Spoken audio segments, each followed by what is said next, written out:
RCC pile এবং pile cap মানে design আসলে মেইনলি ডিজাইন আসলে এবং তোমরা যদি দেখে থাকো যে এখানে ডিজাইনের সাথে বলা হয়েছে, শুধু চ্যাপ্টারটা শুধু ডিজাইনের সাথে, কনস্ট্রাকশনের সাথে না। আমরা ক্লাসে বলেছিলাম যে construction of pile and pile cap কিন্তু আলাদা আরেকটা পার্ট, এবং ওইখানে অনেক কিছু জানার আছে, অনেক কিছু বুঝার আছে, সব কিছু থেকে শুরু করে বোরিং থেকে শুরু করে ফাইনাল পাইল কাস্টিং পর্যন্ত বহু কিছু বুঝার জানার আছে। আর ডিজাইন হলো আরেকটা পার্ট। দ্যাট মিনস কনস্ট্রাকশনের আগেই পাইল এবং পাইল ক্যাপের ডিজাইন কনফার্ম করতে হবে যে অ্যাজ পার কোড হচ্ছে কিনা, তারপর সব কিছু মেনটেন করা হচ্ছে কিনা। সো এই চ্যাপ্টারটা মেনলি পাইল এবং পাইল ক্যাপের ডিজাইনের উপর জড়িত।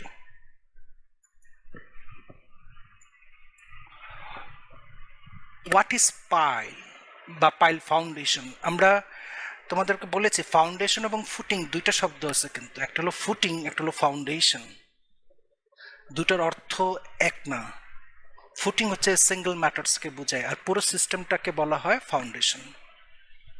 যেমন সিঙ্গেল ফুটিং, কিন্তু একটা জায়গায় কিন্তু সিঙ্গেল ফুটিং থাকতে পারে, পাইল থাকতে পারে। সো ফাউন্ডেশন সিস্টেমটা কি? এখানে মিক্সড ফাউন্ডেশন। সুতরাং ফুটিং আর ফাউন্ডেশনকে মিলাই ফেললে হবে না। What is pile? Pile foundation are the part of a structure used to carry and transfer the load of the structure to the bearing ground located at some depth below ground surface. Structural load যদি তোমার নির্দিষ্ট ডেপথে মাটি নিতে না পারে, মানে নির্দিষ্ট depth হচ্ছে 10 ফিট ও 12 ফিট গ্রাউন্ড সারফেস থেকে, কোনো রকম সাপোর্ট ছাড়া ইন্ডিভিজুয়াল ফুটিং তোমার এই ওজন নিতে পারে কিন্তু স্ট্রাকচারের, এবং সেই গভীরতা এস্টিমেটেড গ্রাউন্ড লেভেল থেকে তোমার 10 থেকে 12 ফিট, এর বাইরে চলে গেলে আর সিঙ্গেল ফুটিং কাজ করতে পারবে না। হ্যাঁ, 15 ফিট নিচে মনে করো তোমরা ভালো মাটি পেয়েছো। অনেক জায়গায় আমরা দেখছি যে 15 ফিট 14 ফিট ভালো মাটি পাওয়া যাচ্ছে। তো এখন মানে স্ট্রং মাটি পাওয়া যাচ্ছে, তাহলে কি আমরা মনে করি আমরা বলতেছি 10 ফিট ক্রস করা উচিত হবে না, অথচ 12 ফিটেই ভালো মাটি আছে, অথবা 14 ফিটে, তাহলে কি আমরা পাইল দিব নাকি? নো, আসলে তা না। সেটা হচ্ছে যে তখন মাটিকে স্ট্রেংথেনিং করতে হবে। যদি আমার 13 ফিট নিচে মাটি ভালো পাওয়া যাচ্ছে, স্ট্রং মাটি যেটাকে সাপোর্ট করতে পারবে ফুটিং, সেক্ষেত্রে আমি 10 ফিট ক্রস করতে পারছি না, তাহলে আমার হাতে আছে কত ফিট? 3 ফিট। এই 3 ফিট মাটিকে স্ট্রেংথেনিং করতে হবে, এবং এই স্ট্রেংথেনিং সিস্টেমটা বহু জায়গায় বহু রকম আছে। তো স্ট্রেংথেনিং মাটির সাথে মানে যে লুজ মাটিটা আছে 3 ফিট, সেই মাটির সাথে সিমেন্ট, স্যান্ড, শুধু স্যান্ড অথবা সিজনড উডেন স্টিক অথবা ব্যাম্বু স্টিক দিয়ে নির্দিষ্ট দূরত্বে গেঁথে এটাকে তো স্ট্রেংথেনিং করা যায়। তো সেক্ষেত্রে স্ট্রেংথেনিং করার হলেও এটা খুব একটা কিন্তু রিলায়েবল হয় না যদি না পারফেক্টলি সব কিছু এক্সিকিউট না হয়। তো সেক্ষেত্রে প্রশ্ন উঠতে পারে যে 10 ফিটের জায়গায় 13 ফিট নিচেই যদি আমি কাস্ট করি, সমস্যাটা কোথায়? সমস্যাটা হচ্ছে তোমার এস্টিমেটেড গ্রাউন্ড লেভেল থেকে যে কলামটুকু নামতেছে, তোমরা ক্লাসে দেখেছো, সেটার নাম হচ্ছে প্যাডেস্টাল কলাম। এবং কলাম চ্যাপ্টারে তোমরা এটাও জেনেছো যে তোমার low rise building, high rise building, earthquake অথবা উইন্ড, যাই আমি করি না কেন, কলাম কিন্তু কখনোই 10 থেকে 12 ফিটের উচ্চতার বেশি হতে পারবে না। সেন্টার টু সেন্টার বিল্ডিংয়ের ফ্লোরের সেন্টার টু সেন্টার কলামের হাইট 10 ফিট বা 12 ফিট হতে পারবে না, প্রেফারেবল 10 ফিট। এটিকে শর্ট কলাম বলে। এর বাইরে চলে গেলেই কলাম লং কলাম হবে। এবং লং কলামের ক্ষতিটা কি? লং কলামের ক্ষতিটা হচ্ছে যে কোনো লোডে, অতিরিক্ত গ্র্যাভিটি লোড অথবা যে কোনো পরিমাণের লেটারাল লোডে কিন্তু সে বেঁকে যাবে। বাকলিং বলা হয় এটাকে। তো সেই জন্য আমরা চাই সবসময় 10 ফিট যাতে ক্রস না করে। নাও এস্টিমেটেড গ্রাউন্ড লেভেল থেকে যেই প্যাডেস্টাল কলামটা নামতেছে সেটার লেন্থ বা হাইট 10 ফিট যাতে ক্রস না করে সেটা খেয়াল রাখতে হবে, কারণ মাটির নিচে আর্থকোয়েক যেহেতু আসতেছে মাটির নিচ দিয়ে, এবং সে যদি এসা হিটও করে বিল্ডিংকে, বেজে হিট করে, তাহলে প্যাডেস্টাল কলাম এফেক্টেড হবে এবং এতে করে প্যাডেস্টাল কলাম বেঁকে যাবে। প্যাডেস্টাল কলাম বেঁকে গেলে সিঙ্গেল ফুটিং তছনছ হয়ে যাবে একদম। তো স্বাভাবিকভাবে আমরা 10 ফিট ক্রস করতে দিচ্ছি না। তো সেই জন্য 10 ফিট যদি নিচে চলে যায়, ভালো মাটি পাওয়া যাচ্ছে 2-3 ফিটে, সেটা ওয়াইজ হবে স্ট্রেংথেনিং করা। আমরা আগে বলেছি শুধু বালি মিশিয়ে, শুধু সিমেন্ট পানি গুলিয়ে, যেটাকে সিমেন্ট স্লারি বলা হয়, অথবা সিজন করা ব্যাম্বু স্টিক অথবা উডেন স্টিক দিয়ে মাটিকে স্ট্রেংথেনিং করা যায়। তবে এই স্ট্রেংথেনিং কিন্তু জ্যানতেন ভাবে করলে হবে না। যদি জ্যানতেন ভাবে করে তাহলে হয় ফুটিং ডেবে যাবে, না হয় যে কোনো এক জায়গায় এসে কাইত হয়ে যাবে। তো স্ট্রেংথেনিং সয়েল এটা খুব টাফ, সুতরাং যে কেউ করতে পারবে না। না পাইল, তাহলে মনে করো কোনো ক্ষেত্রে স্ট্রং সয়েল বা হার্ড লেয়ার 25 ফিট নিচে আছে, মাত্র 15 ফিট নিচে আছে, 10 ফিট ক্রস করতেছে, 25 ফিট মানে 10 ফিট ক্রস করলো 15 ফিটের মাধ্যমে, তখনও কি পাইল দিব? হ্যাঁ, তখন পাইল দিব, কিন্তু পাইল 2 রকমের আছে। তখন কোন পাইল দিব সেটা আমরা জানতেছি পরে। The main components of pile foundation are the pile cap and the piles. দেখতে পেতেছো পাইল ক্যাপ এবং কি pile. The main types of material used for piles are wood, steel and concrete. Wooden pile আছে, যেটা তোমার শোর pile বা wooden pile আমরা use করি স্পেশালি মাটি কাটকানের জন্য। কংক্রিট পাইল এবং স্টিল পাইলও আছে। তো কংক্রিট পাইলটাই হচ্ছে মেজর ইউজ হচ্ছে, তোমরা জানো কাস্ট ইন সিটু পাইল অথবা প্রিকাস্ট পাইল, যে কোনো কিছু আছে।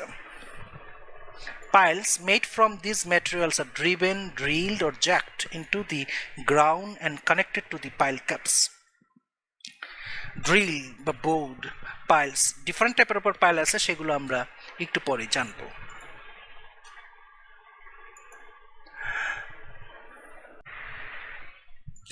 পাইল সম্পর্কে আমরা হালকা ইন্ট্রোডাক্টরি দেখলাম। এখন টাইপস অফ পাইলস, কয়েক রকমের পাইল আছে।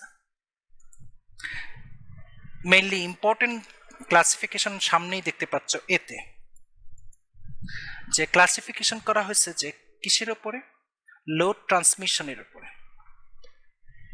ফাংশনাল বিহেভিয়ারের উপরে, পাইল কিভাবে লোডটা ট্রান্সফার করতেছে তার উপর ভিত্তি করে প্রথম ক্লাসিফিকেশন। এই হিসাবে 2টা পাইল, এন্ড বিয়ারিং পাইল এবং ফ্রিকশন পাইল। এন্ড বিয়ারিং পাইলটা হচ্ছে তোমার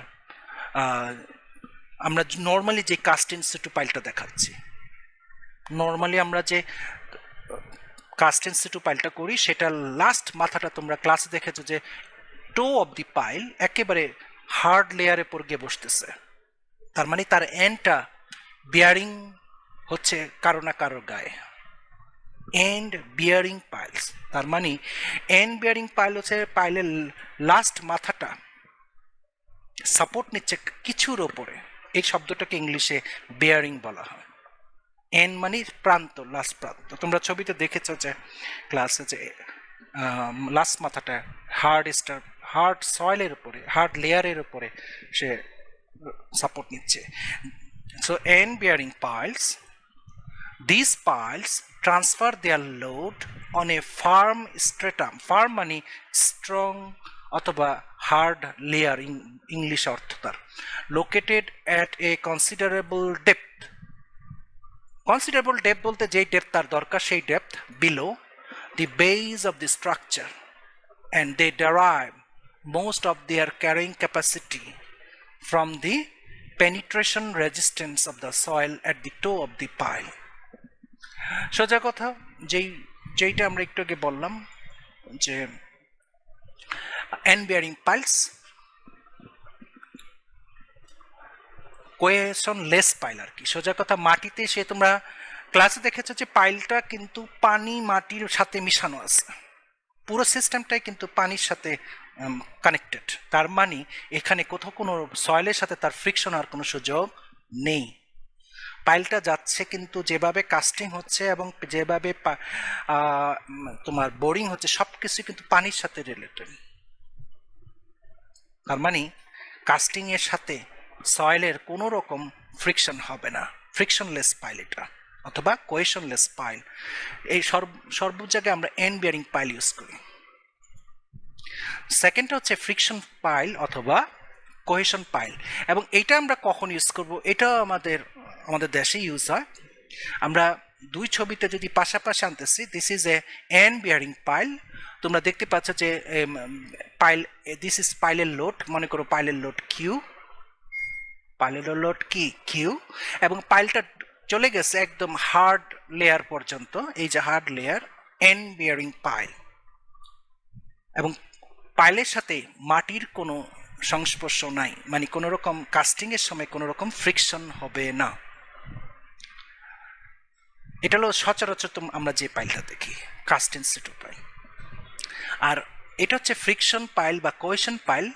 এইটা কখন আমরা ইউজ করবো? এটা আমরা ইউজ করবো যদি বেশি ডেপথের না হয়, এক। সেকেন্ড, মাটির কন্ডিশনটা একেবারে টপ লেভেলের হতে হবে, সলিড মাটি, এবং এই ধরনের মাটি পাওয়া চ্যালেঞ্জিং এর ব্যাপার। এর অর্থ পাইলটা ফ্রিকশনের মাধ্যমে ঝুলে আছে। খেয়াল করে দেখো, পাইলের ডাউনওয়ার্ড লোড কিউ এবং পাইলটা মাটির সাথে কাস্টিং হচ্ছে এমন এক ভাবে যত সে যা নামতে চায় মাটি তাকে উল্টা ফ্রিকশন ফোর্স দিচ্ছে, এই মনে করো ফ্রিকশন ফোর্স এফ, তাহলে কিন্তু পাইলের ডাউনওয়ার্ড লোড ইকুয়াল টু মাটির আপওয়ার্ড ফ্রিকশন ফোর্স সবসময় সমান। এই কারণে পাইলটা নামতেছে না নিচে। কোনো কারণে এই ফ্রিকশন ফোর্স যদি কমে যায় তাহলে পাইল কিন্তু সেটেল ডাউন হবে। এটা কিন্তু খুবই রিস্কি একটা ডিসিশন যে আমরা ফ্রিকশন পাইল কখন নিব। মাটির সয়েল টেস্ট যেটাকে আমরা বলি, মাটির প্রোফাইল সম্পর্কে 100% কনফার্ম হতে হবে, এটা হলো এক নম্বর। সেকেন্ড হচ্ছে যে মাটির যখন এটা কাস্টিং চলবে তখন স্কিল লেবার, স্কিল ইঞ্জিনিয়ার্স দ্বারা হতে হবে। কিন্তু তোমরা জানো যে মাটির প্রোফাইল, সয়েল টেস্টের মাধ্যমে জানতে হয়, এবং সেখানেও সমস্যা রয়ে গেছে আমাদের। কারণ কি, আমরা যে ইনস্ট্রুমেন্ট বা যে মেকানিজমে আমরা সয়েল টেস্ট করতেছি সেটা হয়তো কিছু দূর ঠিক আছে, সব না। অন্যভাবে যদি বুঝাই, মনে করো ইউটিএম মেশিন কোনো প্রাইভেট ইউনিভার্সিটিতে 3.5 কোটি টাকার ইউটিএম মেশিন আছে, কোনো প্রাইভেট ইউনিভার্সিটিতে 30 লক্ষ টাকারও ইউটিএম আছে। দুটা দিয়েই কিন্তু কি সিলিন্ডার টেস্ট করা সম্ভব। কিন্তু পরিষ্কার 3.5 কোটি টাকার ইউটিএম যেটা ফুললি অটোমেটিক, ফুললি তোমার সফিস্টিকেটেড, ফুললি রিলায়েবল, এবং রেজাল্ট প্রায় 99% কারেক্ট। আর যেটা 30 লক্ষ টাকার ইউটিএম সেটার রেজাল্ট 40 to 50 or 60% কারেক্ট। এখন যে ব্যক্তি বা যে অর্গানাইজেশন বা যে ইউনিভার্সিটিতে এই সস্তা দামের ইউটিএম দিয়ে সিলিন্ডার টেস্ট হইতেছে, সেই রেজাল্টগুলো মোটেই নির্ভরযোগ্য না। মেবি এগুলো ল্যাবে শিক্ষার জন্য ব্যবহার হতে পারে, যে দেখো কিভাবে ক্রাশ করতে হচ্ছে। এই সেক্ষেত্রে সস্তা দামের ইউটিএম দিয়ে যদি ল্যাব পরিচালনা করা হয়, ইট ইজ অ্যাকসেন্স ওকে আছে, কারণ এখানে শিক্ষা হচ্ছে যে দেখো ইউটিএম মেশিনে আমরা এইভাবে টেস্ট করতেছি tensile strength of tensile steel and compressive strength of concrete cylinder. কিন্তু যদি এটা রিসার্চ কাজে ইউজ হয়, এর অর্থ কি সস্তা দামের ইউটিএম দিয়ে কোনো থিসিস প্রজেক্ট অথবা কোনো রিসার্চ প্রজেক্ট চালানো যাবে না। শুধু তাই না, যে কোনো প্র্যাকটিক্যাল টেস্ট চালানো যাবে না। But as a lab course হিসাবে, অ্যাজ এ একাডেমিক পারপাজে সস্তা দামের ইউটিএম ইউজ করা যেতে পারে। তাহলে আমরা কিভাবে, যে পার্থক্যটা বলতেছি, আমরা যে সয়েল টেস্ট করি মাটিতে গিয়ে, সাইটে গিয়ে, ওইটার যে যিনি করতেছেন তার অভিজ্ঞতা, যে ফার্ম তার অভিজ্ঞতা, যে instrument machines and equipment use করতেছে সেটার রিলায়েবিলিটি সব কিছুর উপর ভিত্তি করে কিন্তু সয়েল প্রোফাইল আসতেছে। এটা ভুলও হইতে পারে, আবার শুদ্ধ হইতে পারে। তো এখন ফ্রিকশন পাইল অথবা কোয়েশন পাইল যেটা ইকোনমিক পাইল, কেন আমার এই যে দেখতে পাচ্ছ পাশেরটা যে এন্ড বিয়ারিং পাইল, আমার একেবারে মাটি খুঁড়তে খুঁড়তে খুঁড়তে খুঁড়তে যতক্ষণ পর্যন্ত বোল্ডার বলবো আমরা, বোল্ডার বা রক লেয়ার না পাওয়া যাবে, মাটির নিচে মনে রাখবা কোনোদিনই হার্ড সয়েল পাওয়া যাবে না, কারণ ওখানে মাটি নাই। মাটির একটা নির্দিষ্ট উচ্চতা আছে, সামান্যর পরেই কি কাদামাটি, তার নিচে পানি, পানির নিচে কি বোল্ডার। আর কাদামাটির উপরে আজ থাকবে একটা লেয়ার, থাকবে কোনো কোনো জায়গায় থাকবে, কোনো জায়গায় থাকতে নাও পারে স্যান্ডি লেয়ার। এর অর্থ উপরের দিকে থাকবে একটা সয়েলের যেখানে যত গাছপালা শিকড় চেকড় ওই লেয়ার পর্যন্ত যায়, ওটাকে বলা হয় সয়েল, মাটি, একটা নির্দিষ্ট 3-4 ফিট পর্যন্ত। এরপরে থাকবে তোমার গভীরতা অনুযায়ী বিভিন্ন এলাকার ভিত্তি অনুযায়ী চেঞ্জ হতে পারে। এরপরে থাকবে স্যান্ডি লেয়ার, নাও থাকতে পারে, থাকতেও পারে। এরপরে থাকবে ক্লে লেয়ার, এরপরে থাকবে পানির লেয়ার। পানির লেয়ারের পরই আসবে হার্ড লেয়ার, সেটা হবে বোল্ডার বা রক লেয়ার নামে পরিচিত। ওইখানে মাটির চিহ্ন পর্যন্ত পাওয়া যাবে। তো ওরকম লেয়ার খুঁজতে খুঁজতে 90 ফিট, 80 ফিট, 70 ফিট নিচে নেমে যেতে হয়। খুবই এক্সপেন্সিভ হয়ে যায় এক একটা পাইল। নিজে ম্যাটেরিয়াল কস্টিংও হয় এবং কাস্টিং ইকুইপমেন্টও হয়, কাস্টিং প্রসিজিওরও হয়, সব কিছুই হয়। তারপরে এত কিছু করার পরেও তোমার এই যে end bearing pile, cast in situ pile যেটা আমরা সচরাচর ইউজ করতেছি, সেটা কিন্তু মোটেই কি কোয়ালিটি সম্পন্ন না। সেই জন্য এখন এই কাস্ট ইন ওয়েট পাইল এখন আর চলে না। বাংলাদেশে খোদই এটা আস্তে আস্তে রিমুভ হয়ে যেতেছে। এটাকে বলা হয় ম্যানুয়াল পাইল, এটাকে ম্যানুয়াল বলা হয়। ঢাকায়ও এমন এক জায়গা আছে যেখানে 1000 থেকে 1500 পাইল কাস্টিং হয়েছে, যার মধ্যে 200টা থেকে 500টা ম্যানুয়ালি করা হয়েছে, যেটা সচরাচর আমরা দেখি। আর বাকি সব হাইড্রোস্ট্যাটিক প্রসিজিওরে ড্রাই পাইল করা হয়েছে। কিন্তু আমরা বলেছি, ক্লাসে বলেছি, ড্রাই পাইল যদি আমরা করতে যাই তাহলে খুবই খরচ বাড়বে। এই খরচ যেখানে কাস্ট ইন সিটু পাইলের খরচ কোলানো যায় না, সেখানে হাইড্রোস্ট্যাটিক পদ্ধতিতে ড্রাই মেথডে যদি আমি চলে যাই, খরচ এবং ওই যন্ত্রটা তো লাগবে, ওই ইকুইপমেন্ট লাগবে, ওই মেশিনারিজ লাগবে, সেটা তো অনেকের নাই। তো দ্যাট ইজ দ্য পয়েন্ট। তো সেখানে আমরা কাস্ট ইন সিটু পাইলটা দিচ্ছি শুধুমাত্র তোমার এই খরচ কমানোর জন্য। বাট মাটি যদি স্ট্রং এনাফ হয়, যদি সয়েল টেস্টে পাওয়া যাচ্ছে যে মাটি হেভি স্ট্রং সলিড মাটি, সেখানে আমরা যদি পাইলটাকে, এটা কিন্তু ড্রাই মেথডে যেতে হবে, এটা কিন্তু তোমার ওয়েট মেথডে করা সম্ভব হবে না, কারণ এখানে ফ্রিকশনের একটা পয়েন্ট রয়ে গেছে। তো এখানে তোমার সয়েল হবে সলিড এবং সয়েলের আপওয়ার্ড ফ্রিকশন ফোর্স আর পাইল থেকে আসা ডাউনওয়ার্ড ফোর্স অবশ্যই ইকুয়াল হতে হবে। একটু এদিক সেদিক হলেই সেটেলমেন্ট ঘটবে এবং এটা সর্বনাশ ডেকে আনবে। সেই রিক্সের জন্য অনেকে যাইতে চায় না, খরচের কারণও বেশি, রিক্সের কারণ। তো ফ্রিকশন পাইল, তাও ঢাকা সহ বাংলাদেশে অনেক জায়গায় ফ্রিকশন পাইল বা কোয়েশন পাইলের উদাহরণ আছে। So carrying capacity is derived mainly from the addition of friction of the soil. তোমরা দেখতেই পাচ্ছ যে সয়েলের সাথে পাইলের সংঘর্ষের ফলে সয়েল এত শুকনো এবং এত গুড কোয়ালিটি, সেই জন্য সে পাইলকে ধরে রাখে তার অপোজিট ফ্রিকশনাল ফোর্স দিয়ে। সো প্রথম ভাগটা দেখলা তোমরা, মেইন ক্লাসিফিকেশনস। এখন আমরা দ্বিতীয় ক্লাসিফিকেশন দেখব যে আসলে পাইলের আর কি ক্লাসিফিকেশন আছে। এটা ম্যাটেরিয়ালসের উপরে একটা ক্লাসিফিকেশন দেখতে পাওয়া যাচ্ছে যে পাইল ম্যাটেরিয়ালস যেটা ইউজ করে, যেমন উডেন পাইল বা টিম্বার পাইলস। এখন আর এটা চলে না,